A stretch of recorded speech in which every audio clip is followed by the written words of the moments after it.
Lerotia Sao, je suis gestionnaire des opérations au Clix Laval.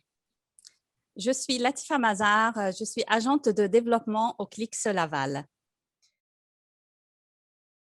La mission du Clix est d'offrir, dans un esprit d'inclusion et de cohésion sociale, aux populations de Laval et de ses environs, des services de proximité répondant à des demandes d'assistance en vue de faciliter leur intégration sociale, culturelle et professionnelle par le biais de rencontres, d'activités, d'ateliers individuels et de groupes.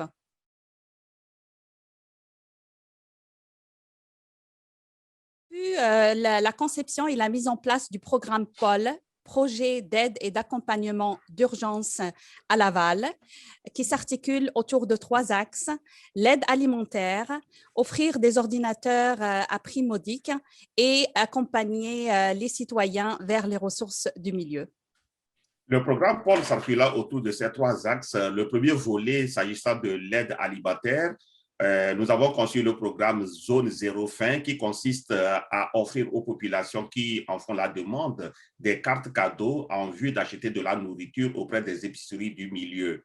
Le second volet, le programme Une famille, un ordinateur, permettait aux familles d'acquérir un ordinateur à 85 $ auprès de l'OPEC pour que les jeunes puissent continuer à suivre les cours et apporter notre contribution à la persévérance scolaire. Enfin, nous pouvons parler de l'accompagnement auprès des autres ressources parce qu'il y avait beaucoup de demandes. Donc, le Clix seul ne pouvait pas tout faire. Donc, on référait beaucoup de personnes auprès des autres organismes. Nous pouvons aussi ajouter à cela les activités de Radio Ici Laval qui diffusaient des informations pour le respect des règles sanitaires édictées par la santé publique.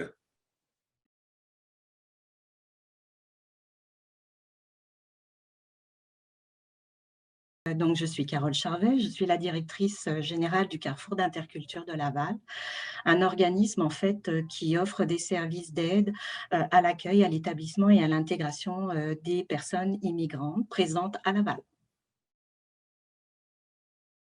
On travaille principalement en fait avec la clientèle allophone et on a vraiment une expertise avec les personnes réfugiées, mais ça ne veut pas dire que c'est seulement ces personnes-là. Donc, on va également desservir des personnes immigrantes qui sont là depuis longtemps au Québec.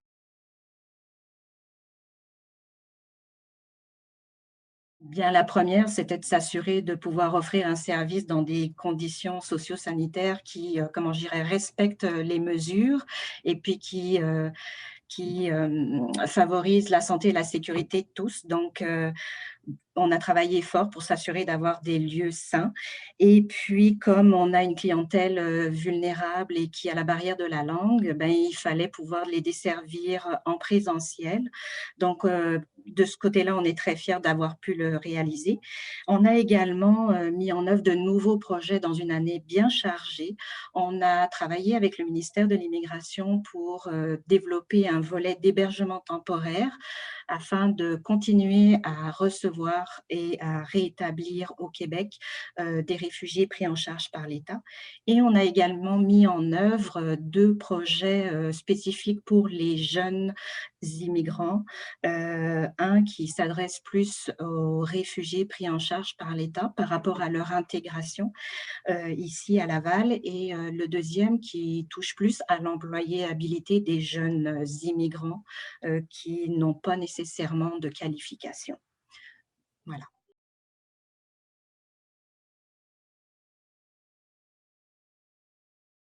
Je m'appelle Joachim Tanguay, je suis co-directeur artistique et général du Théâtre Bluff. La mission du Théâtre Bluff, c'est de produire des spectacles de théâtre de création, donc des œuvres contemporaines, qui s'adressent à un public adolescent. Donc, on est une organisation qui proposons des spectacles qui favorisent l'ouverture sur le monde et sur l'autre. On est une compagnie aussi qui joue nos spectacles en tournée. Donc, ça veut dire qu'on n'a pas de lieu physique, on n'a pas de théâtre à proprement parler, mais on joue en tournée un peu partout au Québec et en Europe francophone. Et on aime bien aussi créer des projets spéciaux qui sont des projets qui sont en lien avec la communauté lavalloise. Comme on n'est pas souvent chez nous, on trouve important de tisser des partenariats avec des acteurs sur le territoire pour favoriser cette ouverture-là et cette rencontre avec l'autre.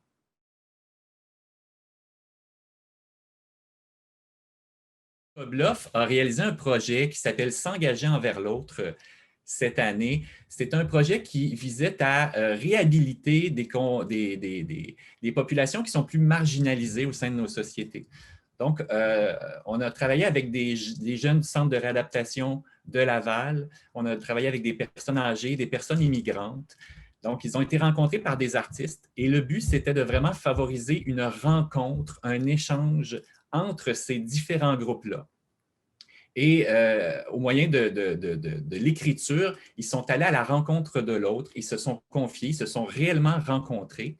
Et nous, ce qu'on souhaitait faire avec ça, c'est un point de départ finalement pour dire, bien, si ces groupes-là ont pu se rencontrer, maintenant, comment nous, les citoyens, pouvons-nous les réhabiliter au sein de notre société, leur donner une pleine place?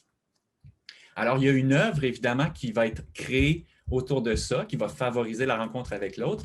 Et cette année, il y a même une campagne promotionnelle qui a été faite qui encourageait les gens à aller vers l'autre, à aller à la rencontre. Et évidemment, il y a un documentaire qui a suivi ce projet-là et qu'il est possible de visionner où on constate que la rencontre a bel et bien eu lieu et où on constate qu'elle continue, donc les échanges continuent entre les groupes, même si le projet est terminé.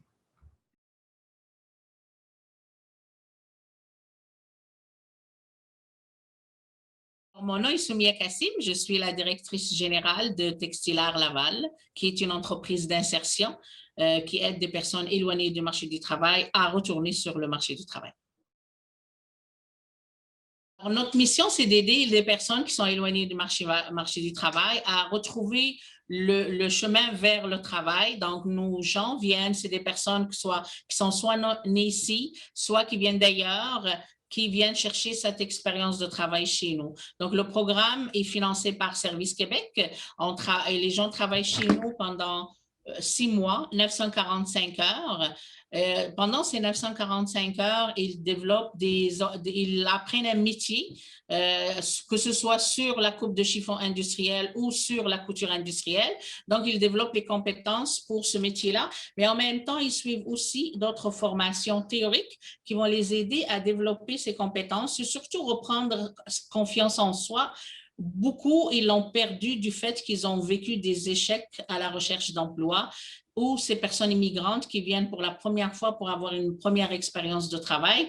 Donc, notre rôle, c'est de les aider à reprendre confiance en soi et retourner sur le marché du travail.